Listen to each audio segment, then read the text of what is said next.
आयल जगत में पाप कहाँ से आयल ये भैया पाप कहाँ से आयल।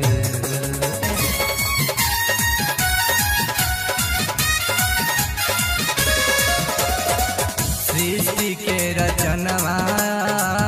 प्रभु जी कइले वाटिका यदन एक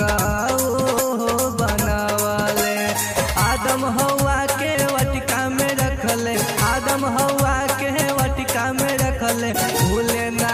समझले जगत में पाप कहाँ से आयल जगत में पाप कहाँ से आइले जगत में पाप कहाँ से आइले जगत में पाप कहाँ से आइले जगत में पाप कहाँ से आइले।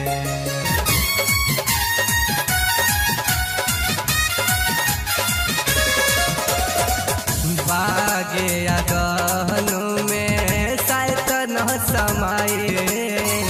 नारी के देहल साऊ बहकाए लोगों में फंस के फल तुड़ के खैली लोगों में फंस के फल तुड़ के खैली अथी के देहले खिलाए जगत में पाप कहाँ से आयल जगत में पाप कहाँ से आयल जगत में पाप कहाँ से आयल।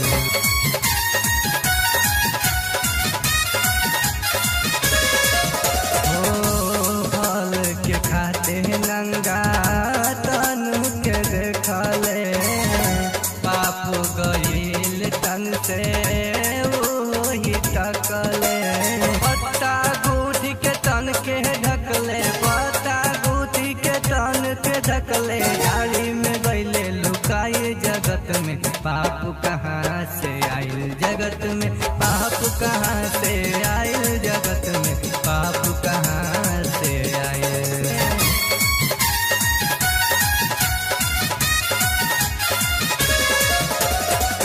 प्रभु जी कया क्या आदम हवा तोड़ले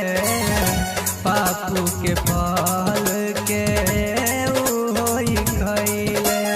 तबे से पापू जगत में अइले तबे से पापू जगत में अइले आदम हवा वंश सब भाई जगत में पाप कहाँ से आयल जगत में पाप कहाँ से आयल जगत में पाप कहाँ से आइले जगत में